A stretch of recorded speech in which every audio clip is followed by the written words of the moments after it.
Hello everyone.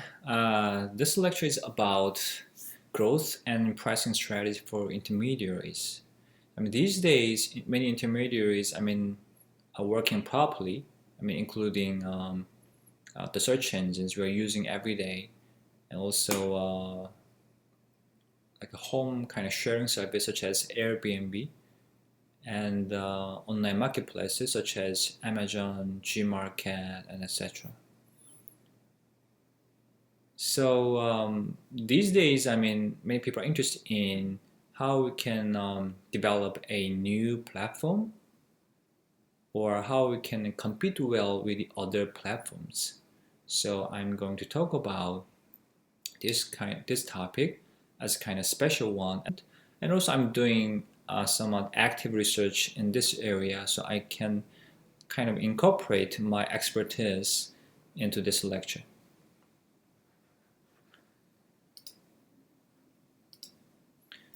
So in this lecture, we are going to cover mainly three different things.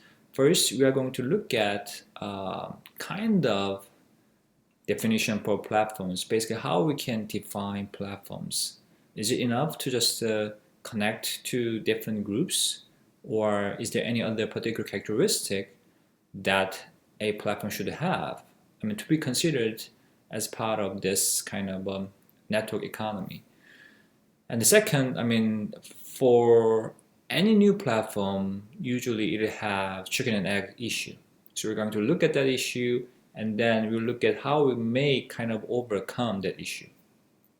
And finally, once a new platform becomes successful, they have to compete with existing players. Especially it'll be tough when there is a very strong leading incumbent. So I'm going to talk about how a new platform may compete better with the existing incumbent. And lastly, I'll talk about some advertising kind of words for many different types of platforms these days.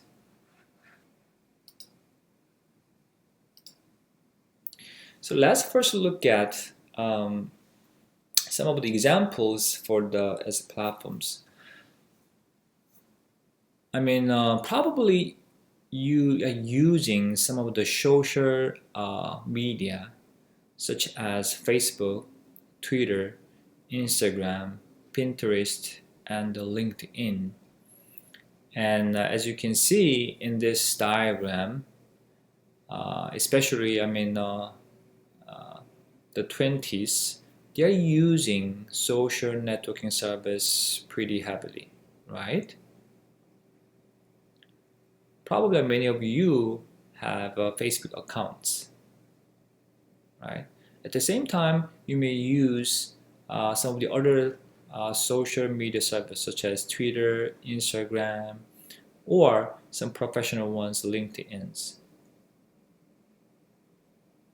One thing that you can recognize from this uses is that when you actually add all these percentages for this blue group, from 18 to 29 years,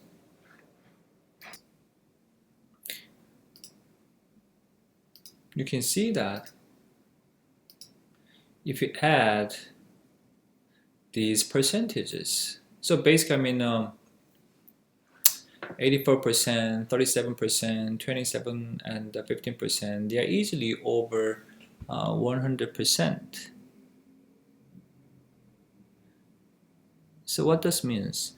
Basically, this means that people, they tend to use more than one social media service. And this kind of behavior is called the multi-home in a network economy. And this is a very important kind of key or the clue, regarding the survivor of any new platform. So we'll talk about that later. And as a very representative social media service these days, Facebook, right? And Facebook is basically they connect users, right? So if you have some friends,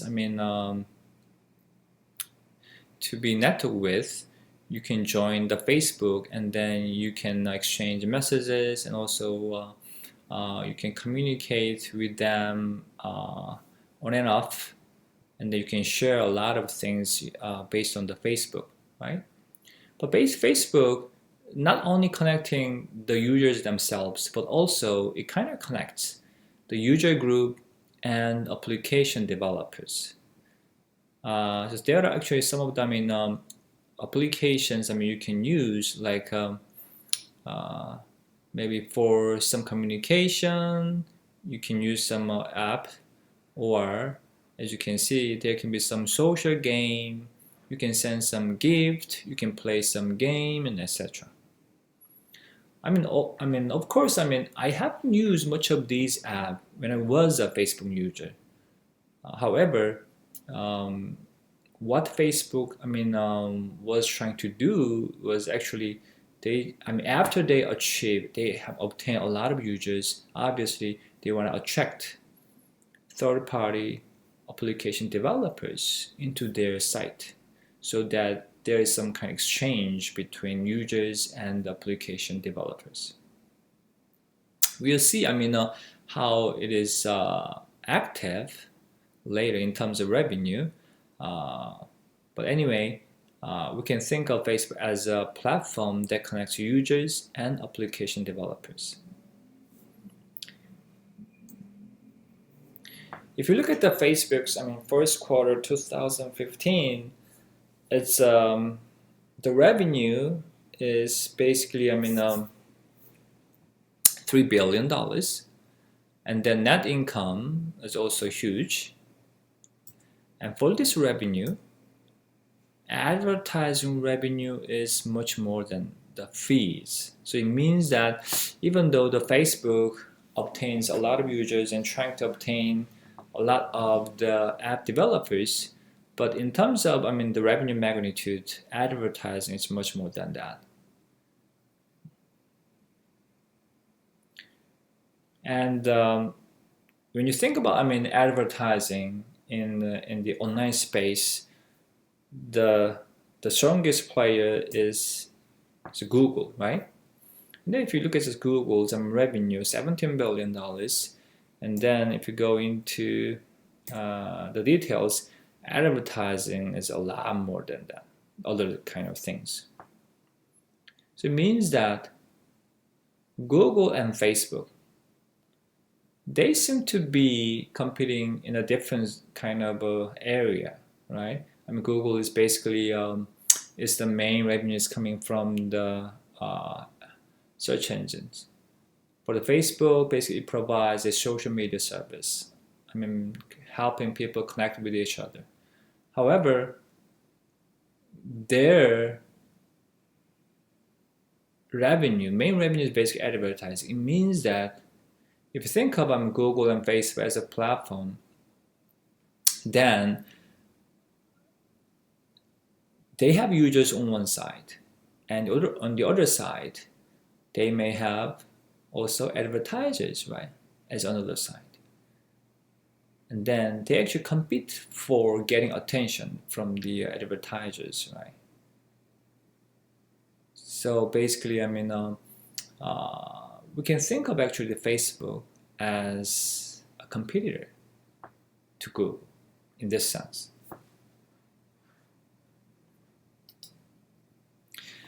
If you really look at some more recent result, Google versus Facebook, and then Facebook is still following Google. However, its revenue gets increased a lot, right? So Facebook's ad revenue is about $13 billion. It's almost 4 or 5 times, compared to 2015's advertising revenue. But Google's revenue has increased. So roughly, compared with the 2015, almost the same amount difference in advertising revenue between the Google and Facebook. But still, Facebook is, is kind of, yes, the biggest threat to Google. You can think of that actually. Okay, so as we have looked at Google's advertising revenue, Google's basically search engines, they connect search users and advertisers.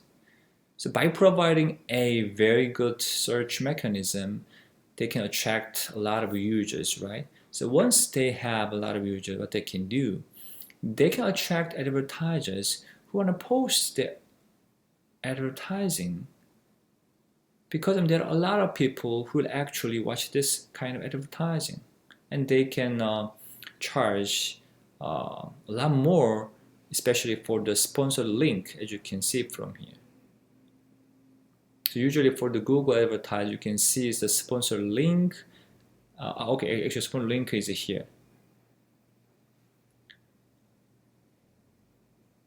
So search engines, I mean, in its basic function, it connects the users who want to find information and the users who actually share the information by posting it on the internet in its basic form.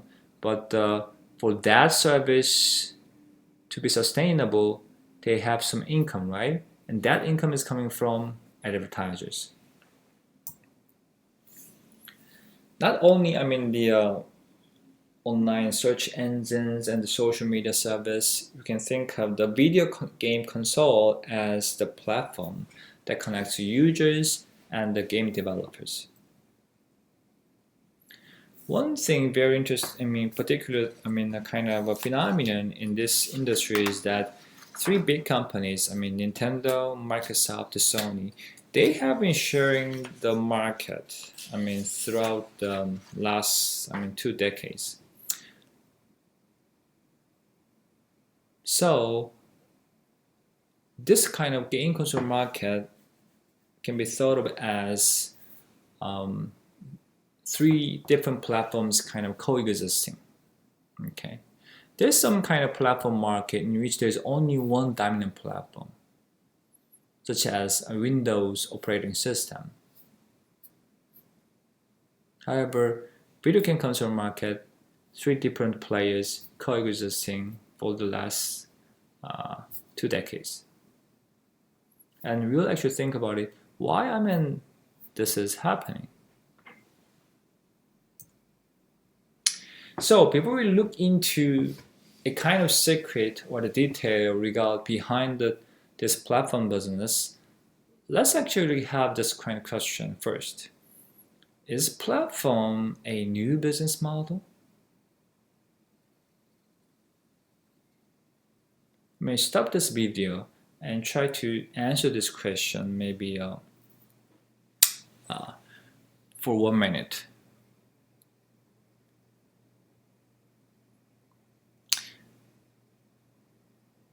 The answer is definitely not. Platforms have existed for a long time. Can you think of some examples?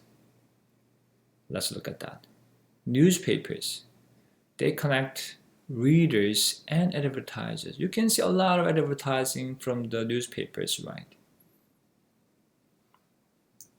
And the markets. Markets basically they connect buyers and sellers. Markets have existed for a long time, right? Then let's think about how we can define the platforms. So it seems like, I mean, from my explanation, platforms seem to connect 2 distinct groups of users. Markets, they connect buyers and sellers. Facebook, they connect users and advertisers.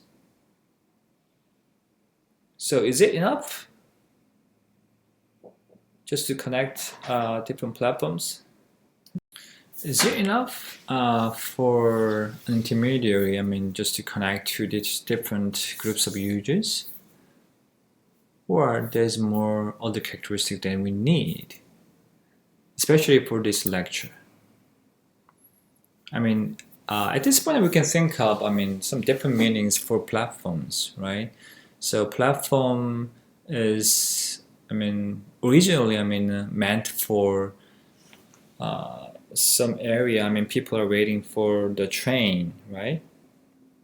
So platform in a station. Or sometimes these days, many people are using the platform as kind of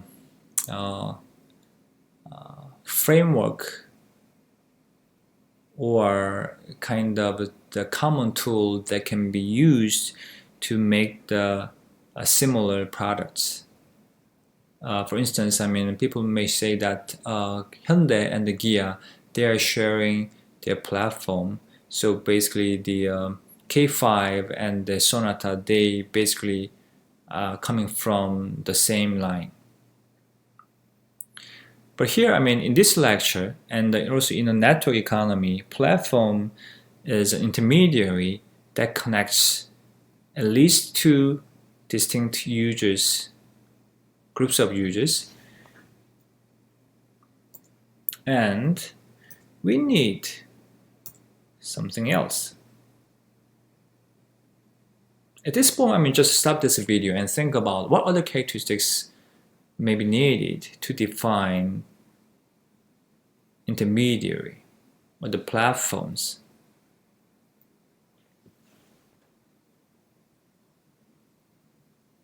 So let's think of platform operations using a simple diagram.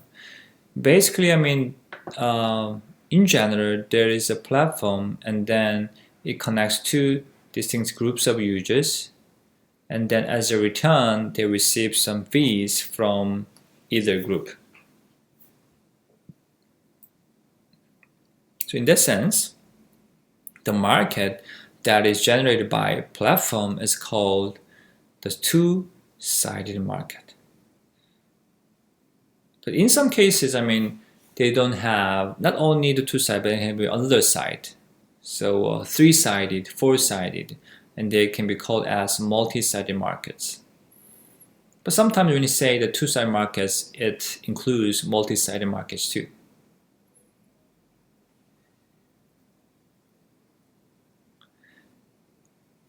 There is very distinct feature that is called cross-group network externality or effect between the two groups that are connected by the platform.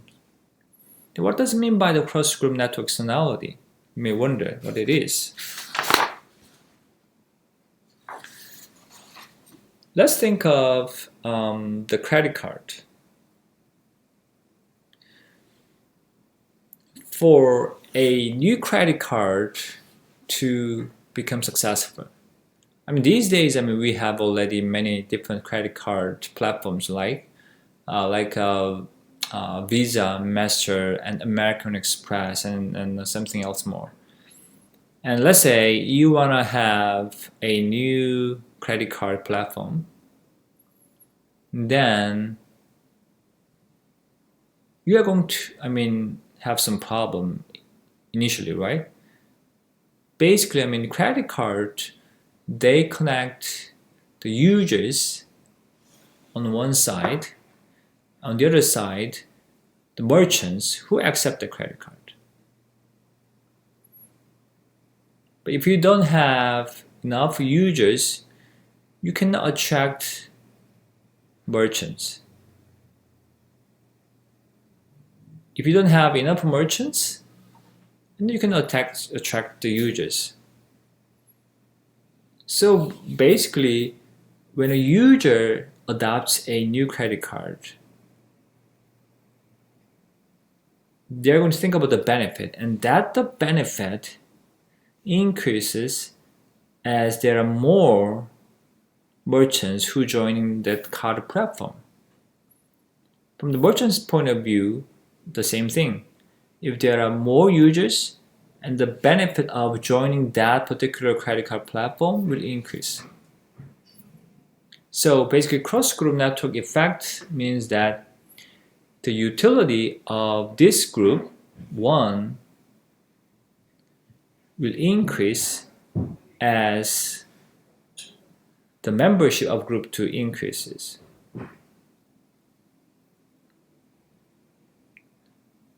And that's called a specifically positive cross-group network effect. Sometimes, cross-group network effect can be negative too. Can you think of some example, of negative cross-network effect? How about search engines or the newspapers? They have, on one side, they have users, right? But on the other side, they have advertisers. But if they have put too much advertising on search engines, the search result web page, or on the newspaper, if you have way more than advertising, not the news itself, and then your utility starts to decrease. So in the sense, there exists some degree of negative cross-group network effect.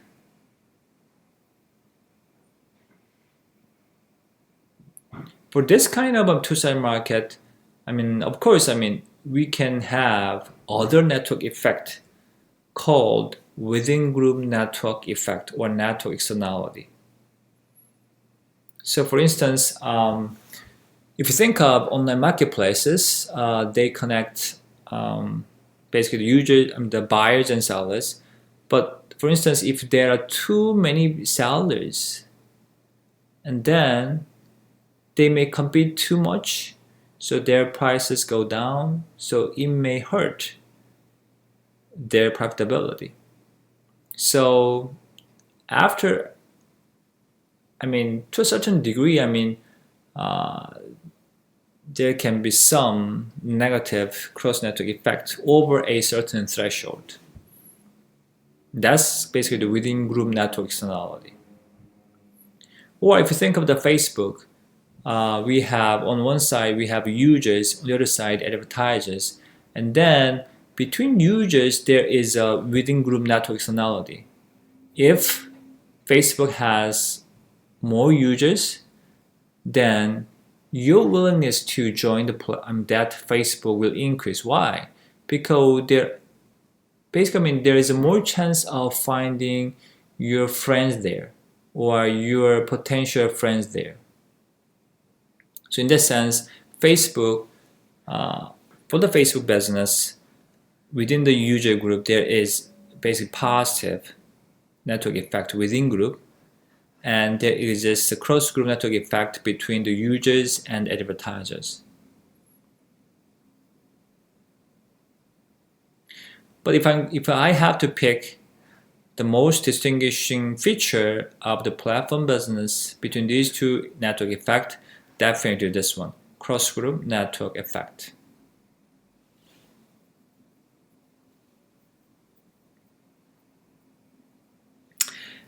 And also, we are going to see pretty soon is that this kind of fee structure tends to be very asymmetric for platform business. And the volume of transaction between these two different groups are generally dependent on the fee structure. And that's also another characteristic of platform. We already talked about the chicken and egg problem. So for any new platform to be successful, they have to overcome the chicken and egg issue. What does that mean by this one?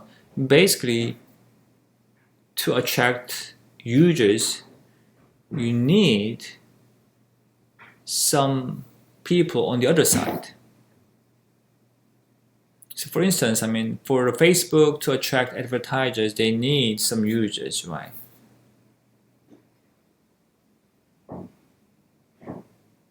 But as a new platform, it'll be pretty hard to get a critical mass on either side. So for instance, you want to develop a new online marketplace. Competing with, let's say, the G market or the Amazon. And then to attract buyers, for instance, you need a lot of sellers. First, I mean, think about it. If you're buyers, if you cannot see a lot of posting on the online marketplace, then you don't want to join them, right? On the other hand, to attract sellers, you need certain number of buyers. Otherwise, sellers don't have to post their item there. So again, there is just positive cross-network effect. So because of this cross-group network effect, there is a chicken and egg problem issue that should be overcome by any new platform.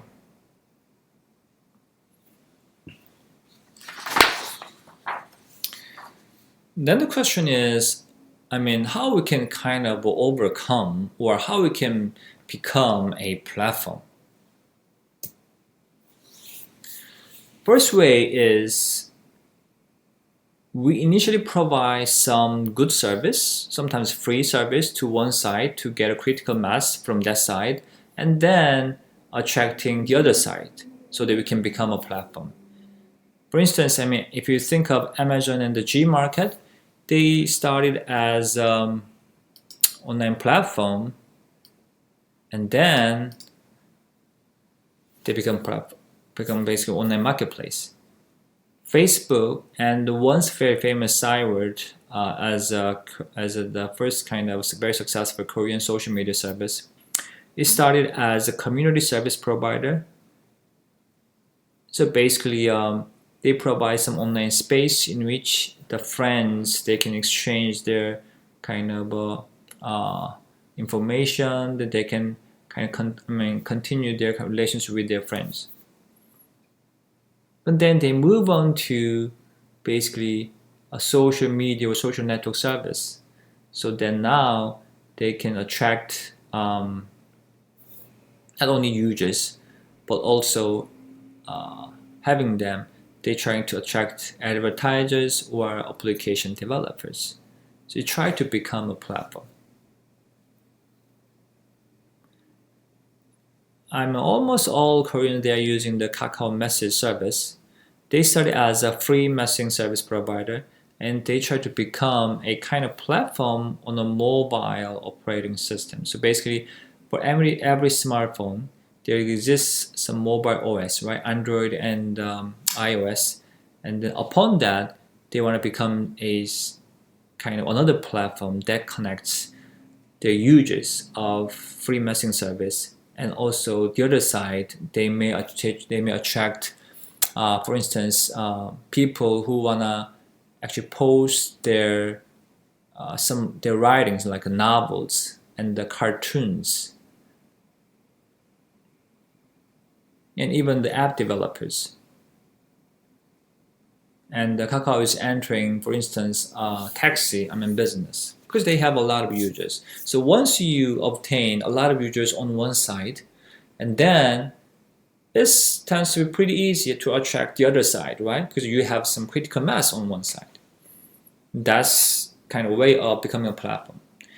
But sometimes it's possible to directly become a platform right away. For instance, eBay, newspapers, travel agencies, we're as agents. And also, these days, hospitality service like Airbnb, they started as a platform initially. Then why does this possible? If there is enough reason for the platform existence, then it can become a platform. So what this means basically, if they provide something that has not existed before, then they can become kind of platform. For instance, eBay, they started as platform through which users, they can exchange used goods. Think about it. eBay started in the United States. United States is a huge country, and then you want to find some particular item as a kind of used good. Let's say you want to collect some particular stamps, which was published in maybe 20 or 30 years ago. But the owner of that particular stamp lives in, let's say New York, and you are living in San Francisco. I mean, think about it. To have a trade and to exchange the stamp and the money, you need to meet with each other. Well, of course, I mean, you may believe the other party, and then you can send the stamp and you can get the money. But that's not always possible, right? Sometimes I mean, there can be some fraud, and also it's not easy to find a particular person who has that particular stamp. But eBay actually makes it possible so that people who have some kind of a very special used goods, they can now sell through the eBay to a potential buyers. Potential buyers, they can find many different items on the eBay. And also, I mean, eBay, they adopt a auction system. Basically, the prices will be determined through the auctioning. Usually, the used goods, they don't have the any specific market price, right? So the question is, oh, how we can actually set the price? Okay, by auctioning, people kind of find somewhat rational, somewhat reasonable price for a particular used item. So eBay's service has never existed before, so that they become a very successful platform right away.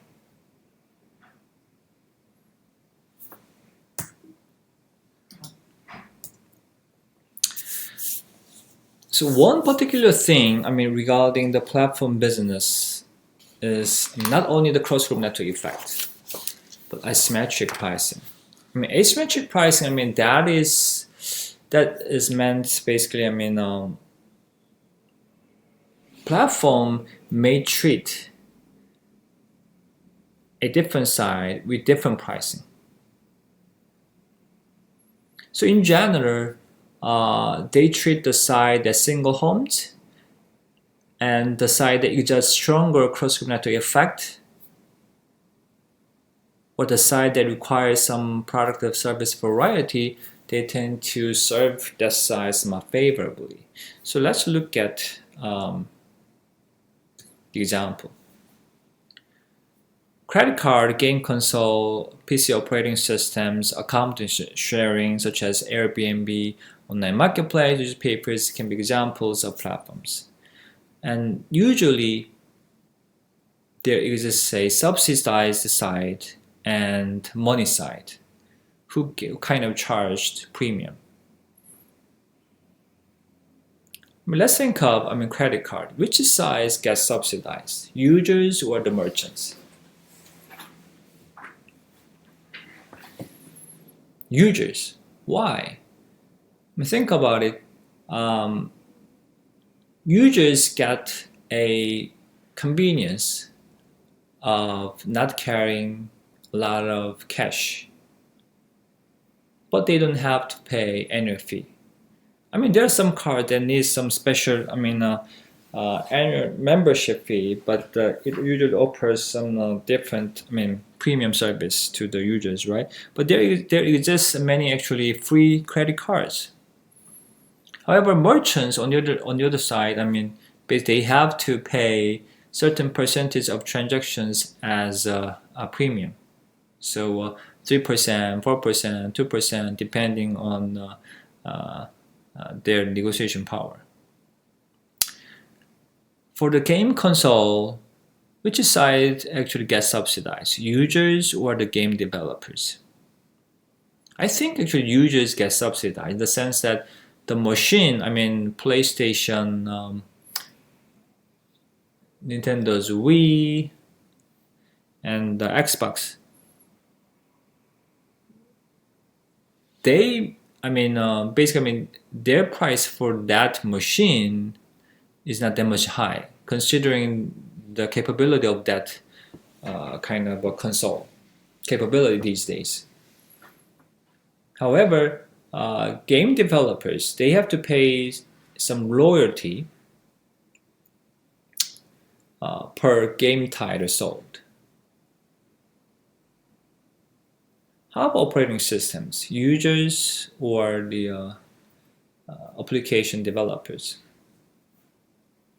I think for the PC operating system, especially Windows, the app developers, application software developers, they actually subsidize. Because why? Because Microsoft, they actually provide some free development kit, and also they hold some kind of special session for app developers for free. However, as users of Windows, you have to pay a good amount of fee when you buy any computer who actually already equipped with the Windows. You may not realize it, but when you buy any kind of PC or the laptops, you have to pay for the Windows. For accommodation sharing, like Airbnb, which side gets subsidized?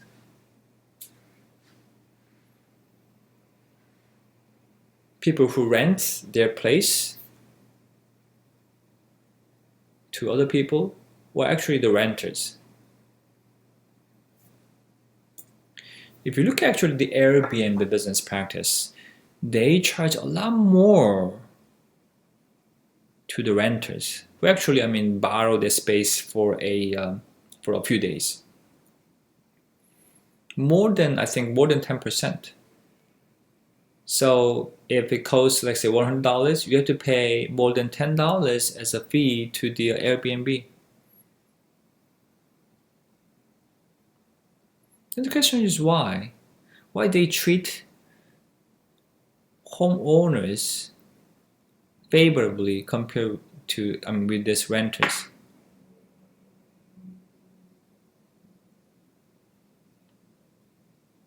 So they think that homeowners, basically they exist a lot more cross-group effect on the renters. By having additional homeowners, they may attract more renters. Of course, by having a lot of renters, they will attract homeowners too.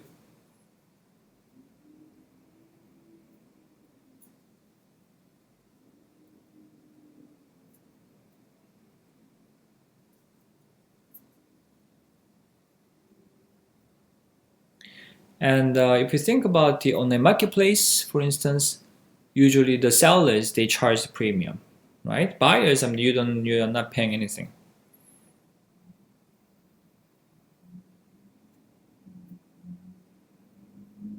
So for this kind of asymmetric pricing,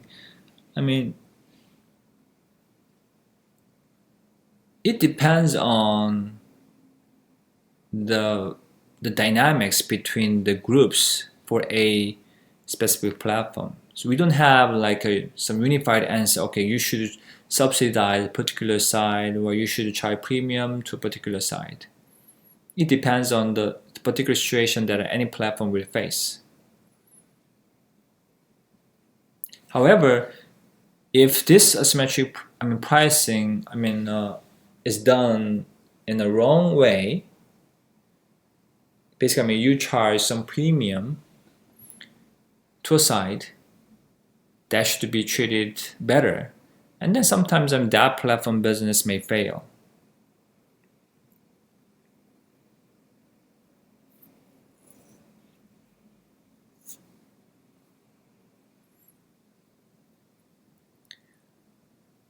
So one example is, as far as I remember, is FreeChell. It was once a very famous community service provider. It was actually way more in terms of users before the Cyword. However, what they started to do was actually they started to charge a very small money to their users. If you want to have some community, and then where you're kind of group on online, then you have to pay very small amount of fee per year. But they start to charge users. But that's actually the kind of a start of their crisis. They should have charged, advertisers. However, by charging a small fee to their users, the users, they tend to move to a different platform, such as Cyword. And then once very successful, community service free chat, it kind of vanished.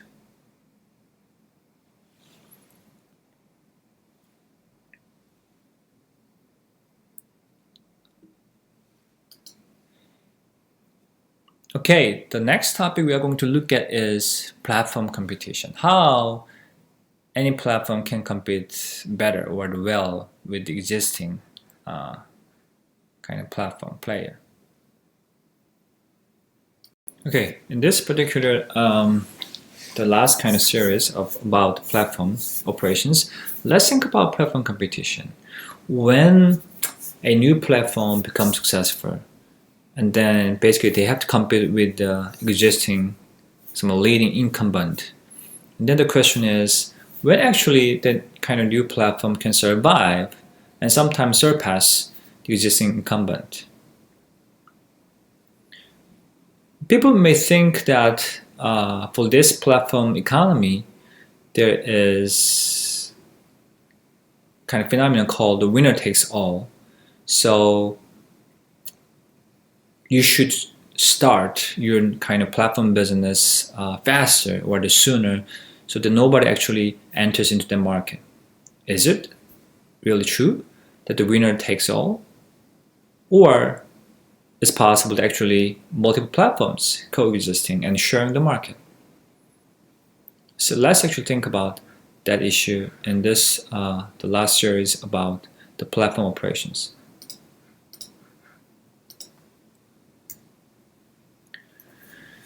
Sometimes, winner takes all. In a particular case, especially in terms of technology standard market, winners takes all. That's true.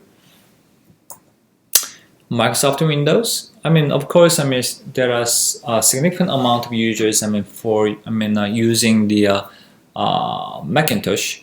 However, still, Microsoft Windows kind of dominating. And then the QWERTY keyboard.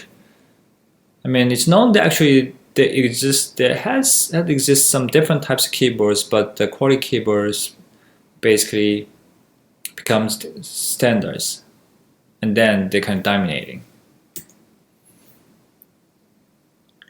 And then JVCs, VHS to record some movie into a videotape. These days, not many people are using this VHS. However, once there was competition between the Sony's beta format and the JVC's VHS.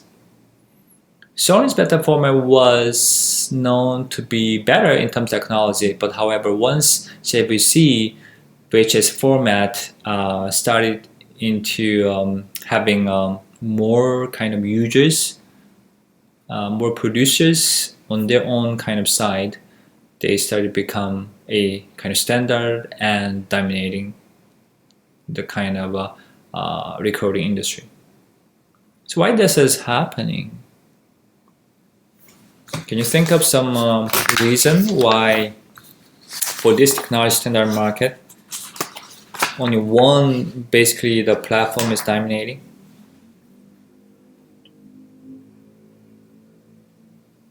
This phenomenon actually has a relation with the user's behavior. For any platform, users can do single home or the multi-home. Single home basically means that users select and use only one platform. Multi-home means that they select more than one platform. So basically they become the customers of more than one platform. So for the Microsoft Windows, people usually use only one single OS, right? There are some people these days, using, let's say, Mac OS and Windows at the same time. However, most people are using only one single OS. But for credit card market, if you think about it, if you think of, how many credit cards people are using, they usually carry more than one credit cards in their wallet. So it means that they tend to use basically multiple credit card platforms. So they multi-home. Then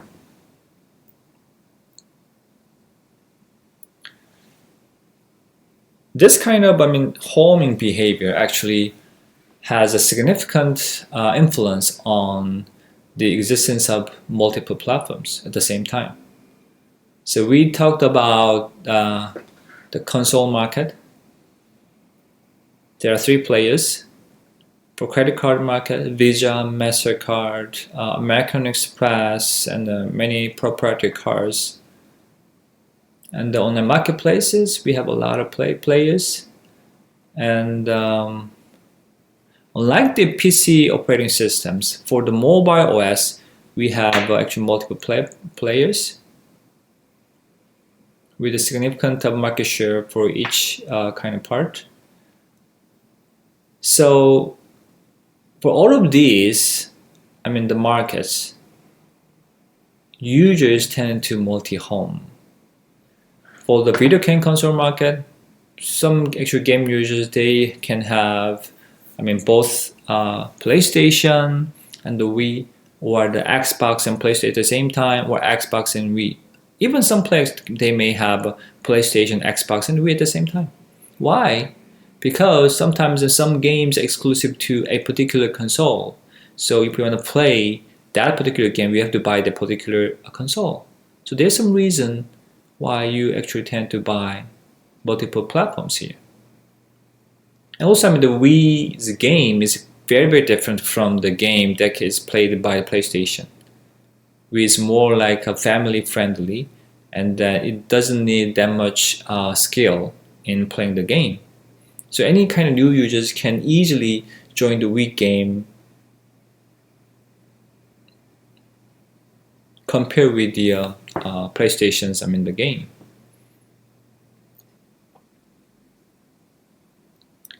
So for technology standard platform, people tend to do single home. So there's only one winner. However, for these platform markets in which users tend to multi-home, as a result, there exists actually multiple platforms coexisting and sharing the market.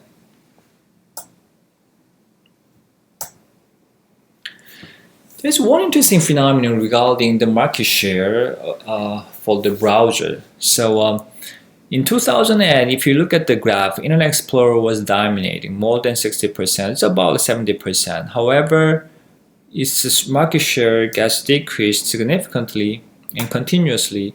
And then finally, what happens? In 2013, actually right now, Chrome has the biggest market share. And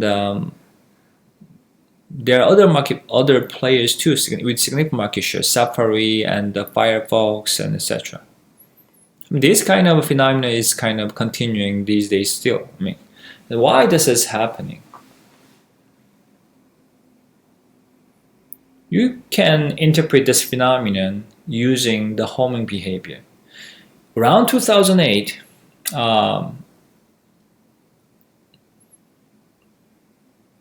people, they tend to use their browser on their computers only.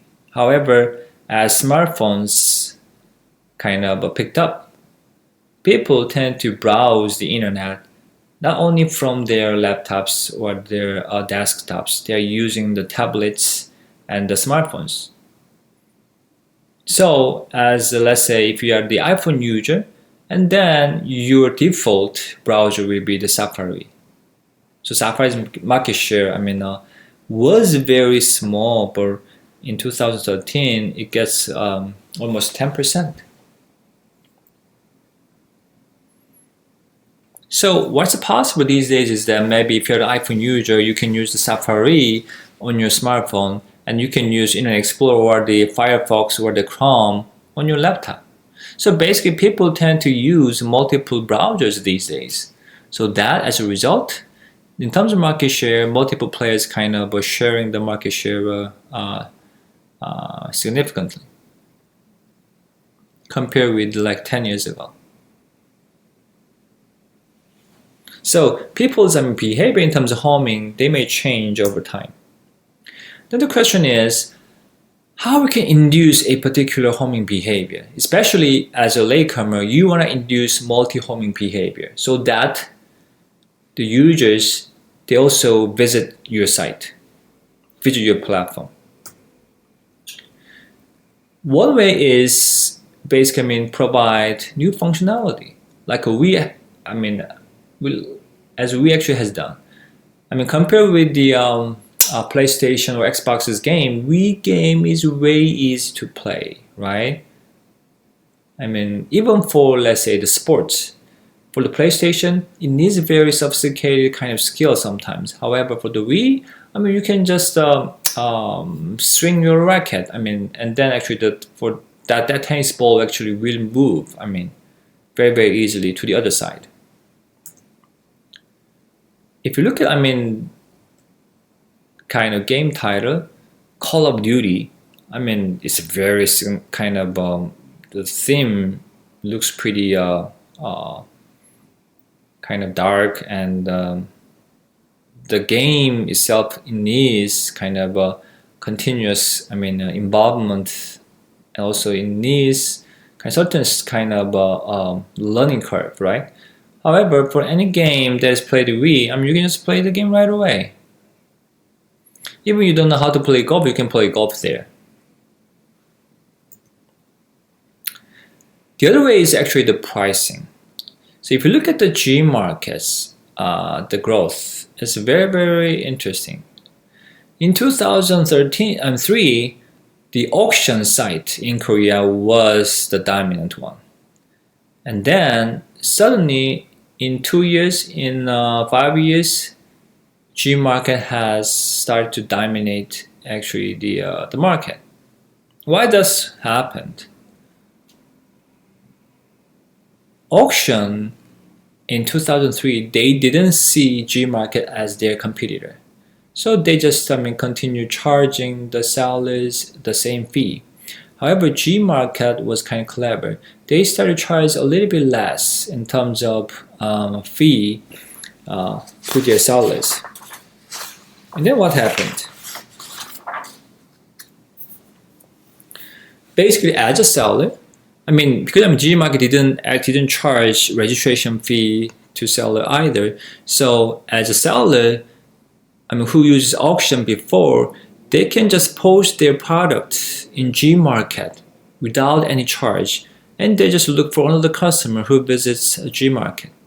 So once G market charges a lower fee to their sellers, the sellers, they can charge. They could charge a lower price for their item. So when you try to buy some particular item, and then is available in both auction and G market, actually G market price a little bit lower than the auction market. So what happens? Users think, oh, if we go to the G market, actually we get a better deal. Then people start to visit the G market. So it means that basically the users are induced to do multi-home after the sellers are induced to multi-home. So this kind of asymmetric and very aggressive pricing sometimes can beat cross-group network effects. As a final slide, these days, many online services, they compete for eyeballs. Search engines, social media services, online newspapers, portals, online content sites, YouTubers, and etc. So in terms of advertising revenue, Google is the number one, and then the next one is the Facebook.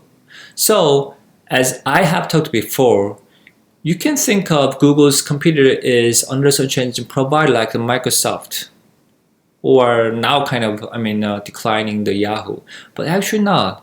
Facebook is already the most kind of biggest threat to the Google, in the sense that on one side they are actually providing some different services to their users. However, on the other side, they try to attract the same type of users. I mean, advertisers basically. So they compete for the advertisers. So these days, I mean, for this kind of online platform business, on one side, I mean, for the users, they may not compete directly. However, on the other side, they actually kind of compete. So if someone asks me like, oh, what is the Google's main competitor? I may say Facebook, not the Microsoft search engine service or Yahoo service and etc. Okay, that's all for the platform operations. Thank you for listening. Oh, I forgot to actually summarize what I have learned. I mean so far. So basically, platforms, they connect two distinct groups of users, sometimes more than two, and that have the cross-group network effect on each other. And then for a new platform to grow, it needs to overcome a chicken and egg problem. So basically, it needs to obtain some critical mass on one side. And for a new platform to eventually survive the competition with the leading incumbent, at least one side do a kind of multi-home. Otherwise, if both sides kind of do single home, it'll be pretty hard for a new platform to get survived. And then the way to actually to induce multi-homing behavior from users, they may provide some different functionality like or they offer a very aggressively better price like a Gmarket. Okay, I hope this particular lecture actually helps you do kind of some of your the project in the end. Thank you.